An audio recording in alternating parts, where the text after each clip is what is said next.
Stop me if this starts sounding familiar. Like many people of a certain age, I've fallen out of love with Pokemon. As a kid, I was obsessed. I was massively into the cards, spending every spare penny on packs of them. Santa was always asked to acquire for me the latest entry in the Pocket Monster Hunting franchise, and I spent more hours than I'm comfortable admitting walking around the real world in search of virtual monsters in Pokemon Go. But as I've grown older, naturally, my interest has lapsed. I'm lucky enough, however, to have a younger brother who's as mad about Pokemon as I once was, if not more so, and as such I still have an insight into the going-ons in the Pokemon fan community.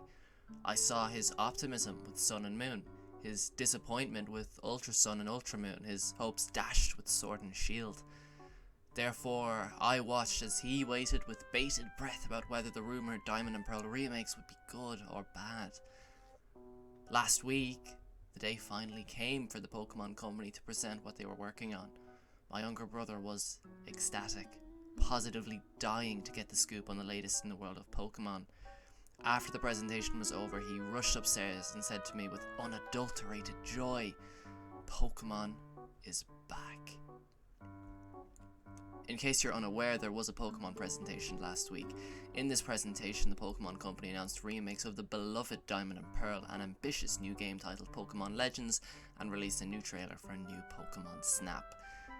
And I'm telling you, without a hint of irony or exaggeration, that this presentation was the beacon of hope Pokemon fans, lapsed or otherwise, were waiting for.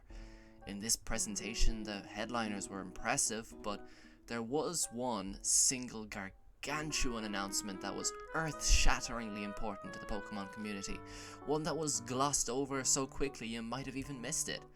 Not this, or this, but this. And not in the way you might think.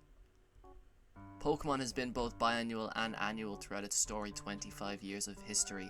Over a 3-year period between 2017 and 2020, Game Freak and the Pokemon Company released Pokemon Ultra Sun/Moon, Let's Go Pikachu/Eevee, and Sword/Shield. That's 3 games in 3 years by one development team. All 3 were met with middling reviews, with many citing the fact that the titles were lacking in polish and production quality. Common complaints were of animations feeling stilted, environments being too linear, stories feeling repetitive, and of visuals lacking in cutting edge. Sword and Shield especially caused a mighty stir in the media.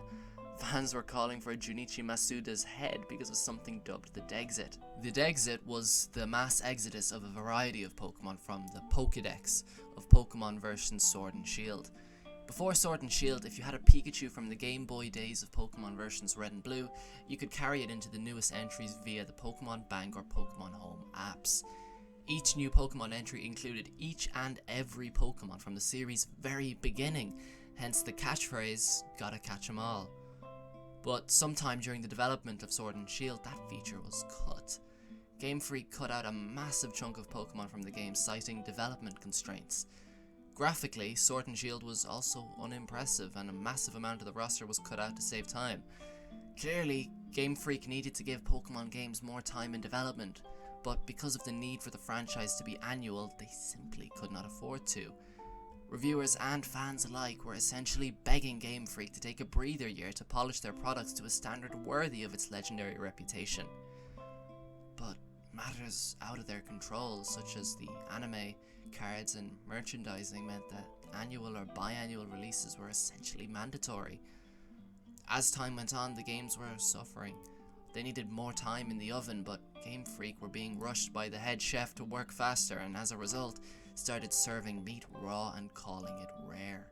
But Game Freak are not special in this regard. Other companies have made annual and biannual releases work. Companies like Activision churn out new Call of Duties each year, and each reviews well. Personally, I find the production values of a Call of Duty to be remarkable. Animations are polished, sound design is exquisite, and there is an abundance of content. How Activision managed this is by cycling the developer in a 3-year rotation. The 3 main development bodies for Call of Duty are Treyarch, Infinity Ward, and Sledgehammer. Each take turns developing and releasing the games, meaning that what appears to be a 1-year turnaround is actually a 3-year one. Likewise, Ubisoft have their own annual biannual franchise, Assassin's Creed. Assassin's Creed games are enormous, sprawling behemoths, games that require hundreds of hours to beat and thousands more to 100%. Ubisoft managed to make these games massive year in and year out by cycling the development team and by reusing certain assets and animations. Before last week, the Pokemon Company were pushing out release after release in quite possibly the least optimal fashion. They churned out title after title, each by largely the same development staff at Game Freak. They were reusing assets, but they were reusing old, unpolished assets fit for the underpowered 3DS. These were assets not worthy of the horsepower of a Nintendo Switch. They were crunching staff and pushing out annual releases in the least optimal way. Annual releases were and still are necessary for Pokemon because of its massive media presence. There have to be new cards, new toys, new shows, new movies, and as such, new video game tie-ins. But the solution to their conundrum was staring them dead in the face, and for the first time in years, they've decided to heed the advice of their competition. Finally, last week, Game Freak finally took a leaf out of other publishers' books. They loaned out their license to Ilka, a third-party company, and tasked them with remaking Diamond and Pearl with oversight from Junichi Masuda.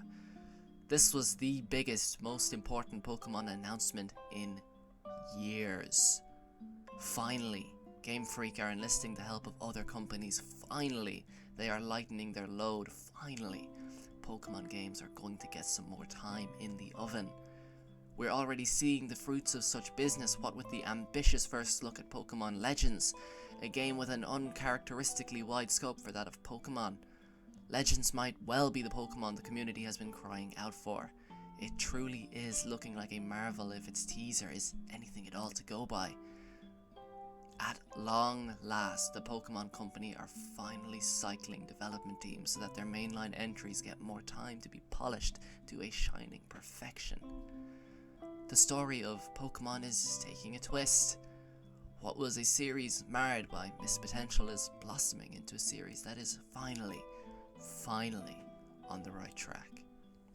And if last week's presentation is anything to go by, I, along with many other lapsed fans, might well be jumping back on the bandwagon with them.